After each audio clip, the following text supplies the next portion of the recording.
LA traffic. Love it.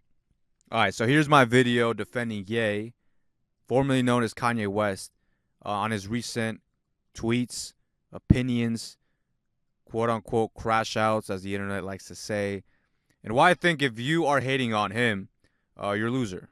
This is just my opinion. If you think I'm wrong, you are allowed to dispute me, okay? This is the whole point of free speech. This is the whole point of living in a free country, not the UK. I don't know about India. I don't know about Australia. I know that if you say some stuff, maybe you go to jail or get fired. You know, I don't know about New Zealand. France is definitely not completely free country, right? You can still go to jail for certain opinions, or at least get fined or get sued by the I think by the federal government even. Definitely not Germany, right? Definitely not China. Definitely not Russia, right? In America, you're allowed to express opinions, right? Even if you are very, very wrong, because somebody else also has the freedom to dispute your claims, to refute and say, this is why I think this is wrong. And then the public can make the decision on why, on who has the better opinion, who is making more sense of the claims that they are making, who is presenting more evidence, who is saying things that, if everybody analyzes what the facts are, it just has a higher percentage of being factual. Okay, so when it comes to Ye and his recent opinions, right, he has been somebody that has made billions of dollars, has made arguably, I'm not sure in the general sense of music, but if we're talking about hip hop, he has arguably the best catalog of all time, right? It's very, very hard to compete against that. You know, Yeezys are one of the most influential shoes in streetwear, high end fashion, couture, you know, right next to Jordans, right next to the Samba shoes, right next to Air Force Ones, like right next to the shell toes. Yeezys is up there within those shoes, within those influential pieces of clothing and footwear that have influenced fashion in within the last 10 to 15 years, right? So his track record is there. There is a certain validity to all the statements that he is saying. Now, when it comes to certain other ethnic groups, like the little hat people, people from the Middle East, Israel, um, feminism, all those things. Some of those things, could be argued against, right? You can check those facts. I'm not 100% educated on those facts, but I do know that living in Los Angeles, there is well, as history goes, right? There's a lot of Jews in New York, in Los Angeles, because of the fact that, you know, after I don't know, pre-war, after the Civil War, before, like in between those World War I and World War II, a lot of the Jews came to New York. They worked as taxpayers. They worked in the financial district because some of those jobs were not regarded highly by other um, ethnic groups, right? It could be the Irish, the Italians, the whites, Hispanics, blacks, right? And the same thing with entertainment. That's why there's a lot of Jews in entertainment because they used to be seen as a low art form, right? So, yeah, there is a lot of Jews in Los Angeles, in California. There are a lot of Jews in New York. And, a lot of them are involved in the legal matters in the music industry, Hollywood, right? And so when it comes to, just looking at it from an objective point of view, um, just like Muslims like are always going to be keen to, and this is a thing about evolutionary psychology, right? This is how humans have been. You're always going to favor religious people within your own ethnic and religious groups, right? Christians are going to tend to favor Christians, tend to be more trustworthy towards Christians. Same thing with Muslims, same thing with Chinese, Hindus, Indians. You're always going to naturally prefer Because this is how humans beings used to be back before books and technology and before the discovery of genetics. Is that the easiest people to trust were people that looked like you. So if you're tall and you're Scandinavian and you're blonde with blue eyes, you know, and books and barely even paper have been invented, right? If some and you're in the mountains of Scandinavia fishing, it's very cold. There's only like 200 people in your tribe. Then something minor, like okay, the other tribe has they like to get a certain type of tattoo. That just that the fact that some people are going to try to differentiate themselves, whether it's within the own group from when it comes to hierarchies, right? So the middle class is going to try to differentiate itself from the upper class, and they're going to try to differentiate themselves from the castes. Within the caste systems, the untouchables, the poor people, the homeless. They're always going to try to differentiate themselves, and then when it comes to that, there's going to be like what the North tribe and the River tribe, like in Avatar and shit. The North tribe, the River tribe, the Fire tribe. When it comes to Games of Thrones, it's like the people that live in the valley and then the people that live in the mountains and shit, and the ones that live in the beach and the other ones that live near the swamp. Like human beings are always gonna, split into groups and then favor the groups that they are in, right? And then high end, before high levels of information such as like computers, genetics, higher levels of science, right? So like the laws of gravity. We're talking about physics, thermonuclear dynamics. It was just easier to control bigger groups with religion. If everybody believes that God is gonna send demons to eat your face if you have premarital sex, then it's just easier to control a population of 2,000 people. If everybody believes that, if everybody believes that you're gonna go to hell if you just don't like eat pork or something. Instead of because right back then there was no scientific research to say okay, so certain types of pork probably contain like some kind of parasite or something. That's why people are dying. There's like no, there's a demon in the pork, and we don't want you eating the pork. And that's like the easiest, most simplest way to get a large group of people to behave in a certain manner, right? And this is both culturally and biologically and psychological, right? That has evolved. So naturally, when it comes to case in point from in this topic, is that human beings are always going to prefer people from their own tribe, right? So if you're Jewish and you live in Los Angeles and you're a lawyer, you're going to favor a musician that is Jewish. You're going to favor a musical executive, a movie executive that happens to be Jewish, right? You may not charge him certain interest. You may not charge him your buddy that works at the IRS. You'd be like, hey, just cut him some slack. He's growing a business right now for his family. His third cousin married my sister. Everybody's kind of connected. We all go to the same church. It's just going to be the people that you naturally favor, right? If we're going to be going into the more chaotic examples, it's going to be like, hey, you live in Compton. This other person lives on the other side of Hoover Street. He's a Pyru. This guy's a Crip. The other guy's a 48 or something like that. They don't fuck with each other, right? That's another level of it. The Irish don't like the Italians. The Italians don't like the Quakers. You know what I'm saying? They don't like the Mormons. They don't like the Muslims and the what are the two factions called? The Sikhs don't like the other ones. The other I can't think of the top of my head right now.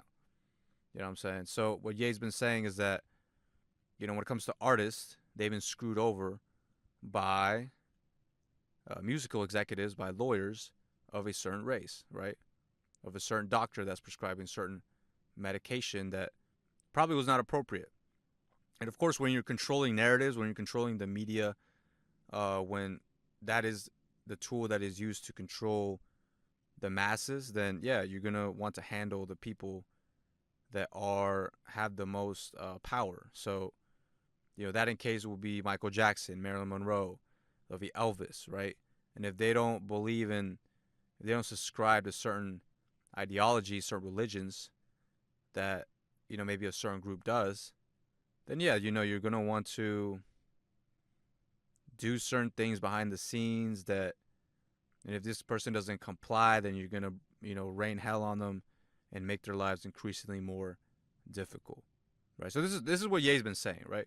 And also when it comes to case in point of this being a free country is the fact that, we have, and again, we can make the argument that, you know, um, rock and roll that is toxic, trap music and drill music that are toxic, that promote murder, that the consumer at the end of the day is the one that buys it. But you have to psychologically, through the use of propaganda, create a need. Because people can like it, but the way that you um, create a massive demand on it is that you have to convince the population that this is something that they increasingly need and that this is something that is increasingly favored. This is something that some people should strive to. This is the only way that you can achieve success. So if you're a kid growing up in Compton, not okay. Let's not put Compton because NWA is its own case. They were being wanted by the FBI when they first started. But let's say you're a rapper from Atlanta. You're a rapper from Texas. A rapper from, I don't know, Hoover Street, right?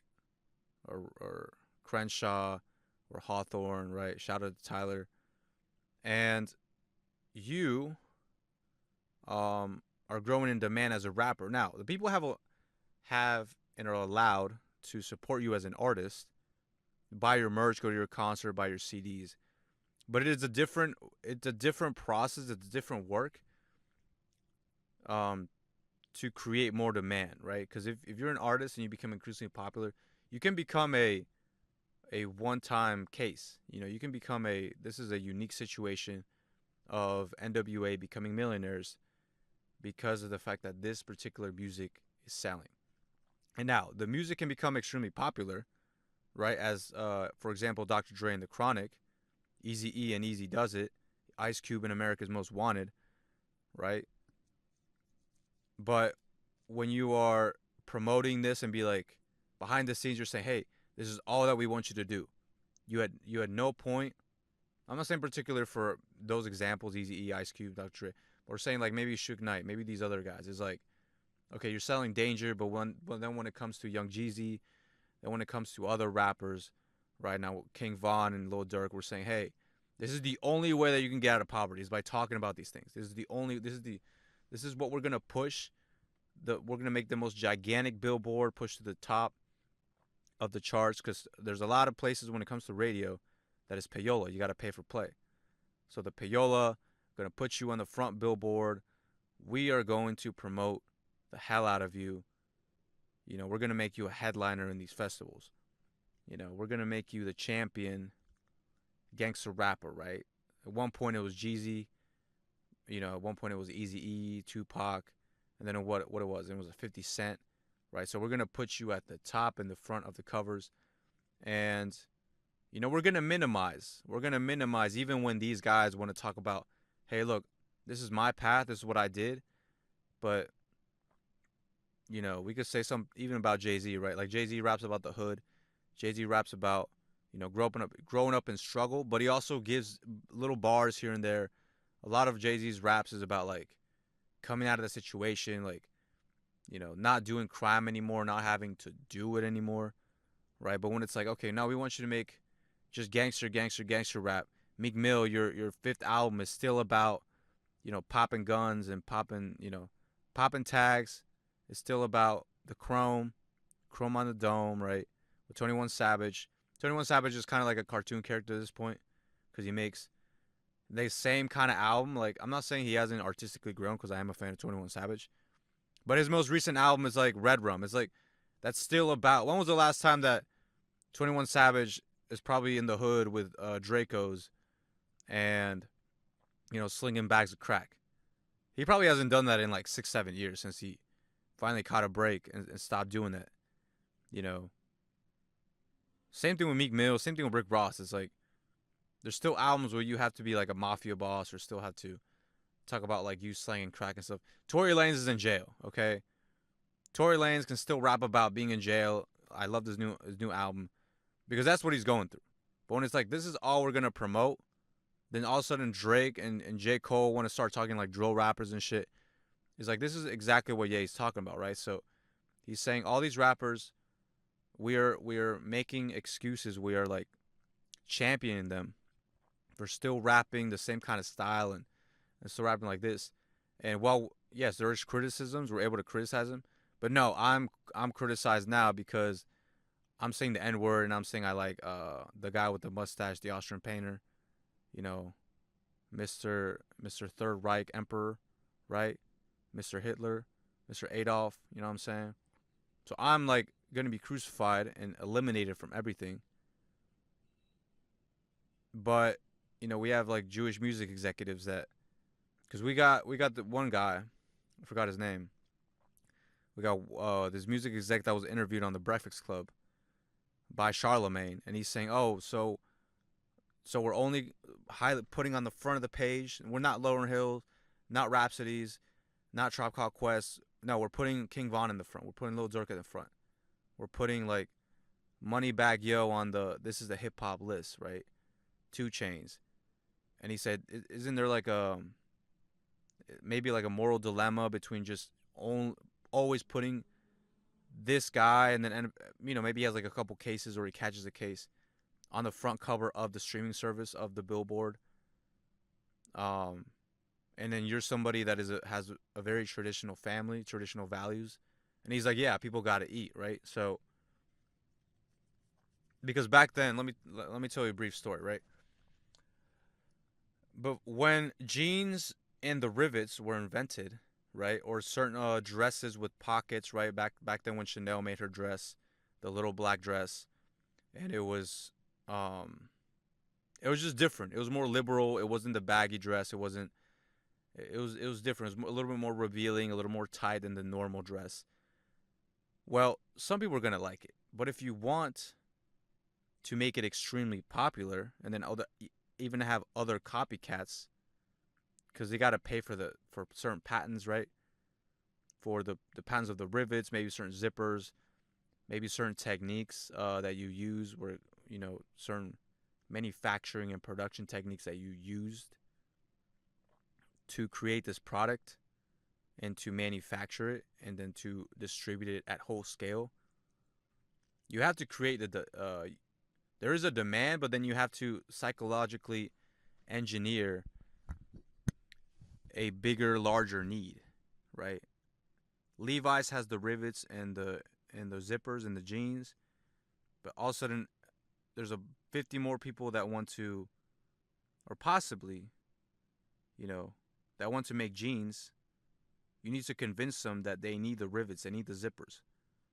They need the collapsible hoodie, that the hoodie that you tuck in certain jackets, that can be disguised with the patents. Well, how do you get people to buy the patents? How you get people to buy, jeans that are made with spandex and denim? Is like you need to do something when it comes to propaganda to, socially engineer the demand, the need. People are like, oh, um, a belt. I'm gonna put this tough, um, tool. I'm gonna put my tool belt on my jeans, like I'm working in the mines, like so jeans with rivets is tougher than being sewed. You got to somehow, you know, let people be aware of that need. You got to let people be aware. You got to create a campaign, right? You're selling beer, but now somebody invented gin, okay? Gin is not hugely popular in the United States as beer was, for example. Well, now we got to create a demand for gin, right? So somebody creates a cocktail book and they say, hey, look, classy people in Europe, in France, they like a gin and tonic. Do you want to emulate that? Do you want, because you're rich? Shit, not even rich. You could be middle class. The French drink gin and tonics, right? They love that shit. And they put the little mint leaf on them, right? They put the little olives, right? We got to create a demand for olives. Someone out there was like, hey, look, I need to sell more olives. I need to find a different way.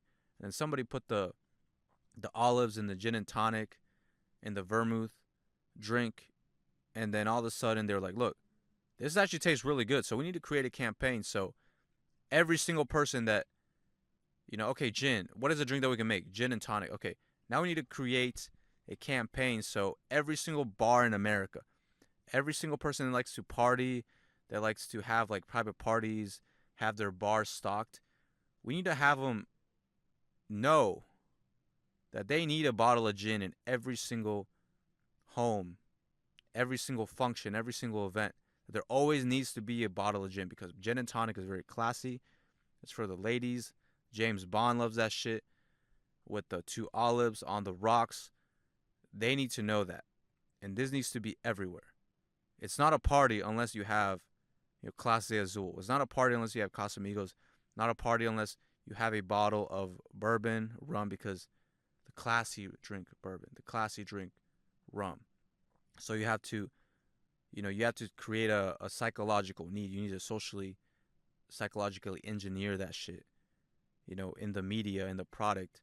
So people have, they're like, this is the need that is filled, right? So anytime somebody wants to buy their own bar, have their own shelf of liquor, they're like, okay, I need bourbon, I need vermouth, I need tequila, vodka, and gin. Always. So then that demand there is created forever, right? Same thing with gangster rap, and this is the argument that Ye is making, right?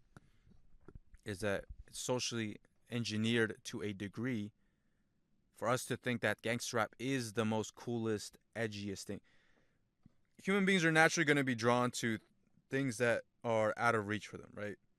So always being tougher than they are, always being richer, more appealing to women, more dangerous, more risk taking, right? It's psychologically proven that risk, people that are quote unquote seen as cool are always more on the risk taker side, more on the impulsive side, you know. Not necessarily that's why cigarettes became so popular, because somebody cool that just doesn't give a fuck, like, hey, I'm smoking cigarettes, and a lot of times they're not. There's quite a few times actually. That there's a book called Propaganda. They show that they're like, hey, and this also comes with the book, the tipping point, and it comes with the happiness hypothesis. Is that there's people that are seen as cool and as edgy that are not. What? What?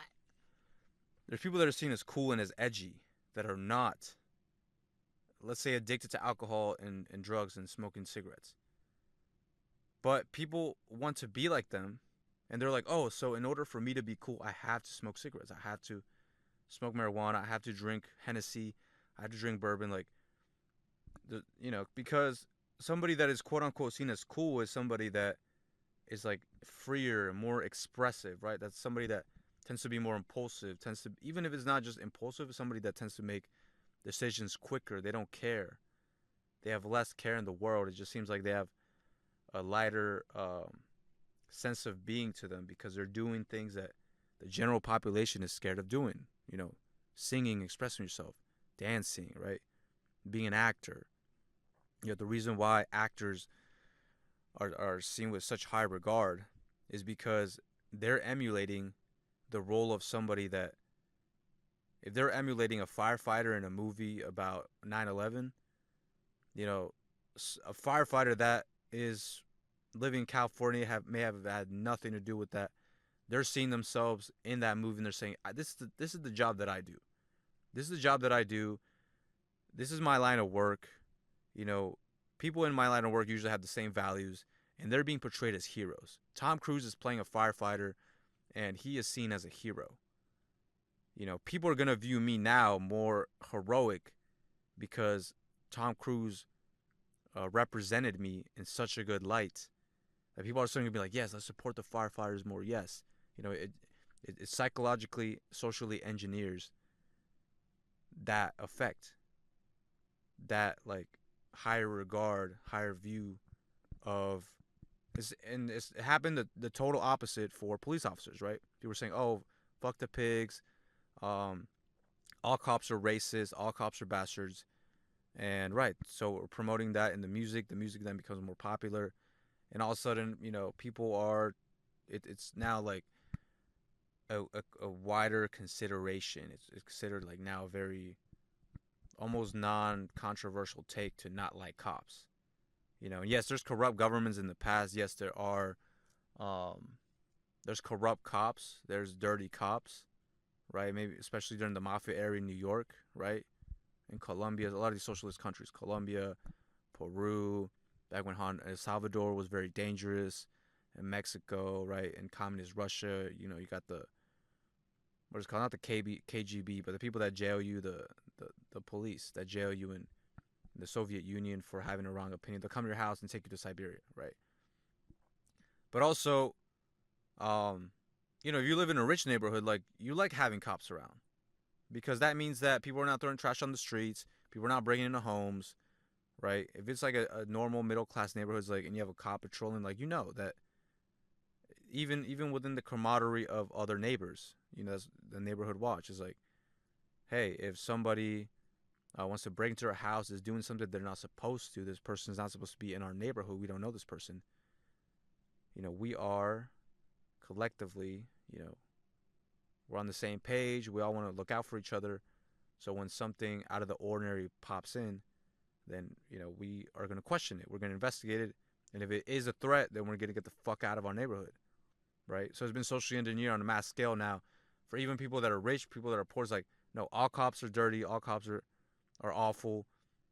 And that's why, like, support the blue is very controversial to a lot of people because it's like, oh, all cops are awful. It's like, well, the reason why, you don't have trash and stuff is because, you don't have, like, people partying at 2 a.m. on a neighborhood where a lot of people have 9 to 5 jobs. They have normal jobs. They work for the government. Maybe they work for a company. They're accountants. And they don't want somebody blasting their speakers at 3 a.m. in the morning, right?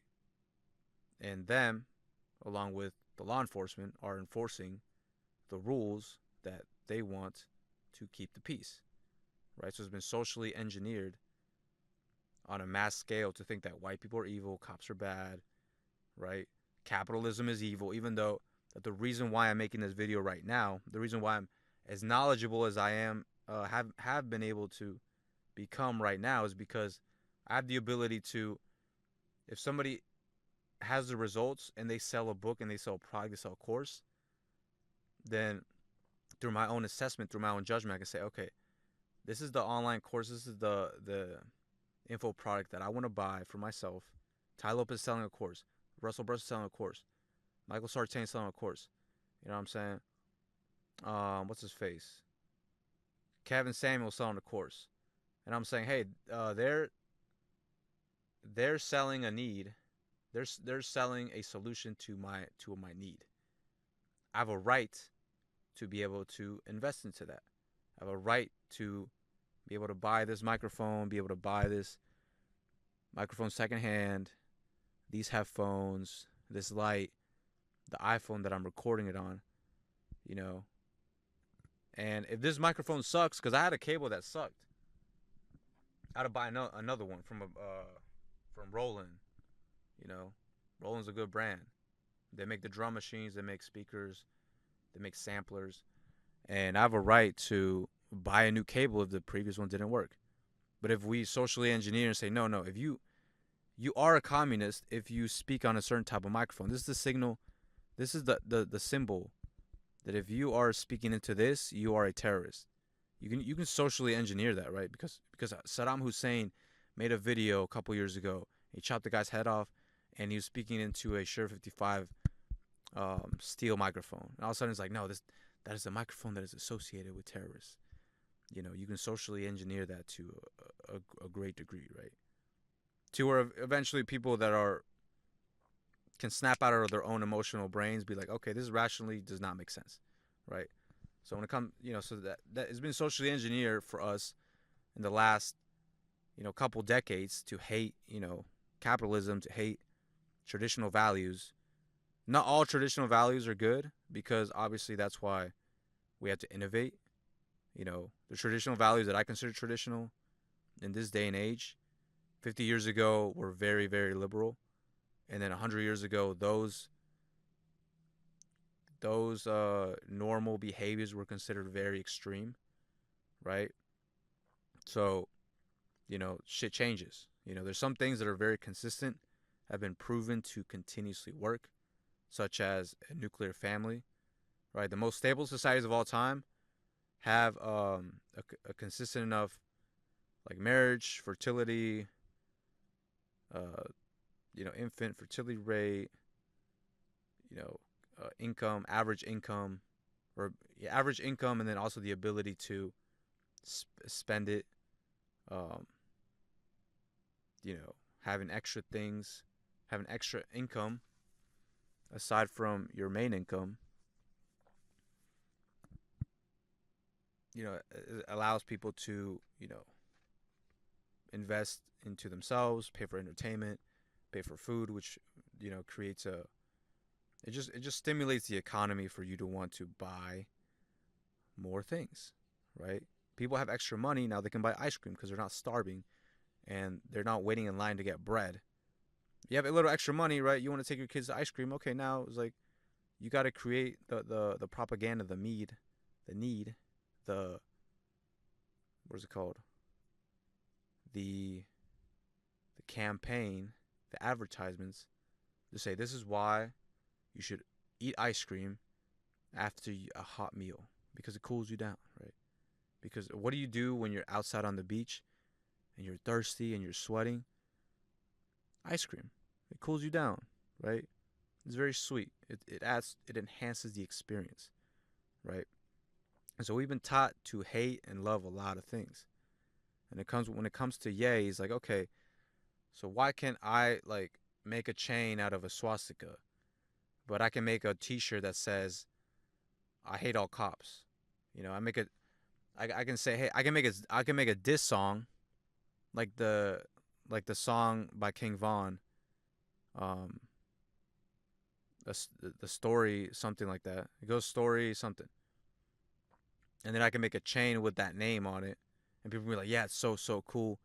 Why is that promoted? But then when I'm saying like, hey, this and this and that, and then I'm canceled, they take away all my companies. But I haven't actually done anything.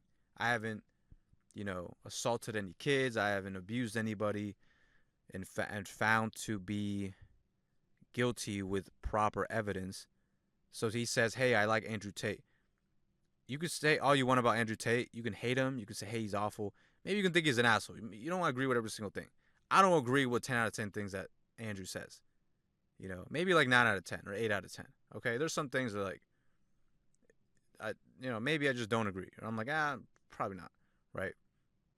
But I always take things that he says into validity because it's like, well, if this is the key to making $500 million, and he provides the receipts, and you can see through his results because he's buying a new car every week. It's like, well, there is a large validity to what he is saying, right? Also, you could say, hey, he's a misogynist, he's an abuser, but there is no proven track record. And every single person that has been almost being paid, they try to pay people to come up with stories and try to accuse him and bait him so he go to jail. They haven't found anything that's actually substantial to the claims that he's an abuser, he's a trafficker. Otherwise, he would be in prison already. So that they claimed he was guilty without proving that he is, which the people that are accusing him have lost their validity. And, we have even women that, there's a chick on X that she posted a video. And she said, because there's a video of Andrew play fighting with a woman, it looks like he's choking her. And that woman made a video 8 years ago, and then she made another video 5 years ago, and then 3 years ago, saying the exact same thing. She's like, hey, me and Andrew were just play fighting. He's actually a great guy. He has never done anything wrong.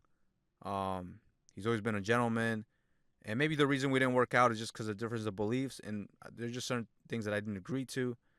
Certain things that, I wasn't willing to subscribe to. And that's just what happened, right?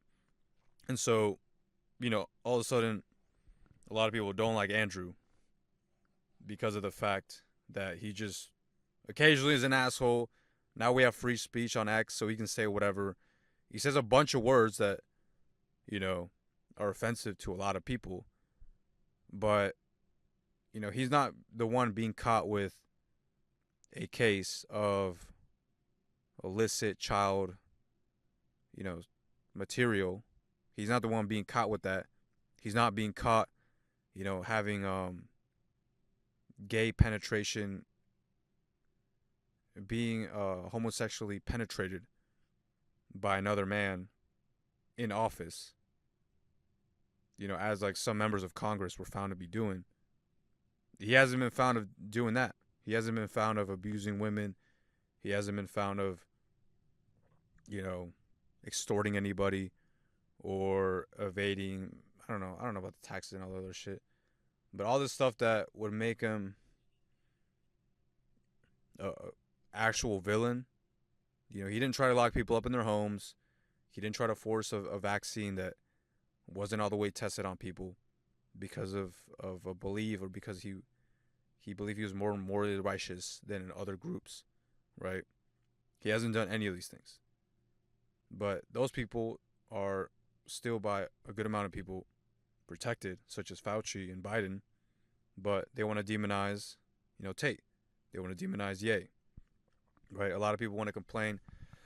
A lot of people want to complain that, Myron and Fresh, and then some things about the Tates and even Ye. They want to say, oh, they're dangerous to women. They're dangerous people, blah, blah, blah. But it's like, even just the claims of like, oh, they're assholes, they're misogynists. But it's like, have you ever been of a certain social status and had to deal with women throwing themselves at you, or like acting in a certain way and then changing their mind and then painting you out to be the most craziest, narcissistic guy, abusive guy ever, because you didn't choose them over another girl? Most people have never been in that situation. They've never been in a situation where you're in the VIP area and most of the women you're working with are models, and yeah, like, and then if you work in the nightlife industry, you're gonna see a lot of human behaviors that are very repetitive. So when they say like, don't trust your girl if she's getting flown out by people, if she's going on girls' nights, it's like misogynistic these days to make that claim. Be like, hey, if your girl's going out on girls' nights, if she like, I don't know, is very dominant in the bedroom and in the relationship, but she just needs a boss. She's a boss babe. Like, it's been proven that for a majority, these women are not happy. They don't have a large percent of the relationships that they want, right? Like, it's been proven through evolutionary psychology that women, when women are in an environment where there's more women than men and the women are very attractive, they're going to become more competitive. They just are, right? These concepts are dangerous. They're viewed as dangerous. They're viewed as evil by people who don't agree with them, both on the conservative and on the liberal side, right? But this is facts. People have been trying to distort the facts. They've been trying to distort with this postmodernist, liberal, censored, ideology that, facts and the truth and the nuclear family and freedom of speech are wrong. And you can have the point of view that you want, but when you try to demonize free speech, because Ye's pushing it to the most absolute extreme that he possibly can. He's just saying like whatever at this point. He's like, look, you guys are mad that I said fuck Virgil, but you're not mad that I posted porn, oh, sorry, I can't say that word. I posted adult content of Jenna Jameson on my timeline, but you're mad because I insulted Jay-Z's and Beyonce's kids. You're just literally making my point for me. You're getting mad that I'm, Kim Kardashian allegedly, like, is like, hey, like, I don't like that you like Andrew Tate. Is like, your mom sold you, you wanted to become super, super duper famous, and it wasn't an accident that tape leaked. It's all well planned. It wasn't just like, oops, this thing happened and I was betrayed. It was like, no, this was planned. Your mom agreed. He's like, hey, let's make multiple tapes of you getting railed and nutted on by Ray J. and then we're gonna, and then we're gonna craft a plan so we can, elevate, we leverage that controversy into making ourselves billionaires. That because and then we're gonna promote nudity. We're gonna promote the boss babes idealism, reality TV. Reality TV. I love Jerry Springer. Reality TVs are very, very entertaining, but I'm not getting anything educational out of watching Keeping Up with the Kardashians. There's nothing educational about it. It's just like them fighting, them playing about relationships, them modeling, and a bunch of other stuff in their life, right? But no, we're gonna herald them as they're like the queens, and they're the ultimate example of the American dream. And hey, some girl out there was like, hey, Paris Hilton and Kim K's tape leaked. This is what I got to do in order to become ultra famous, is put out a tape of me getting railed and then just post nudes, post naked. And you know what? If a guy wants to in the future, the ideal guy, maybe like the Brad Pitt. I don't know. Brad Pitt's not the best example because he was allegedly abusive. I don't know. I don't fucking know. But if I want a guy like that, that is like Tom Brady, is like super famous, super successful, he has to accept me the way that I am, right? Because it's very oppressive if he goes against the fact that I'm getting railed on camera, or like I'm making money off of me playing with myself. It's like, no, in general, guys, even more successful guys, if they do want to get married, if they do want to publicly date a woman, like they're gonna prefer a woman that is not, you know, selling sexual content of herself, right? I'm fine with bikini models. Like I said, I'm fine with adult actresses as my friends, as girls that I know, I work with. I'm fine with models, bikini models, influencers. I'm fine with that. But yeah, like not all guys, and I'm not gonna date an adult actress like as a preference. I'm just not gonna do it, right? A girl that gets flown out for money is like, I'm not gonna date a girl like that. Somebody else can do it, but I don't. Me and her can be friends, but I'm just not gonna date her. That's my personal preference, right? I'd rather date somebody that's more low stimulus, has more traditional values, but also does not try to change me, right? Like somebody that doesn't want to keep me from going to fashion shows and keep me from going to award and red carpets and doing photo shoots. Like I'm just not gonna go out with somebody like that, right? And they're trying to demonize all that. They're like, oh, if you don't accept me because I'm a former adult actress, then you're a misogynist, you know. And we're defending that more than, and not everything that like everybody can agree on, but the point of freedom of speech is that you can disagree with them. You can be like, hey, I don't agree with the fact that you are like saying this about Jay-Z and Beyonce. Okay, but you also have a right to disagree. You have a right to say, okay, so you're saying that every single rapper that has been forced to denounce you and condone you is controlled by label execs of a certain group, of a certain religion. Instead of saying like, hey, he's crazy, it's like, okay, let me try to refute that claim. Is this happening? Is this in the contracts? Is there a handler that's doing all these things? Another Harley Pasternak? Is there another, um, they say Adam 22 is a fat. Honestly, I think that's kind of fake. But they're saying like, hey, like a handler like Harley Pasternak, a Diddy, maybe possibly a Meek Mill, where it's like, hey, we're gonna keep you out of jail, but you got to follow these things in the contract, and then also this also comes with the image. So anything that we don't agree, that we don't want you to talk about, from a legal standpoint, they can pull some trickery, and then all of a sudden, you get a misdemeanor charge, and you're back in jail, right? For Meek Mill, for Diddy, for a lot of these rappers. And it's like, no, we want you to just promote this, this, and this. And until you're of no use to us, you got to keep doing it. Because also you sign a label deal, so you're $6 million in debt. And the only way that you're going to pay that off is if you do a certain amount of concerts, generate a certain amount of money. And in order to do that, you have to make music. Well, we're going to dictate the music that is being sold and being pushed on every single platform across America and the world. And if you don't do what we say, well, you're not going to pay our debt back. And, well, if something happens to you, your family's going to have to pay that debt back. So that's what Ye's saying. That's why in this long-winded rant, what it comes down to is freedom of speech. Freedom of speech, maybe in its most extreme form, Ye has a right to say what he wants. He has a right to express it. But also you, the viewer, have a right to disagree. You have a right to not buy into everything that he says. But you also have a right to say, okay, if I do disagree, I have a right to investigate and see if he is actually wrong. And then I can just continue on with my life. So, if you guys like this rant, then I can do more. Follow me on all platforms. I'm going to be doing more event coverage, more photo shoots, more talks about evolutionary psychology, about culture, music, fashion, about. I'm Hispanic too. I speak Spanish, so I can do some videos in Spanish too. If you want to see all that, follow me on underscore Jorge M. Jara.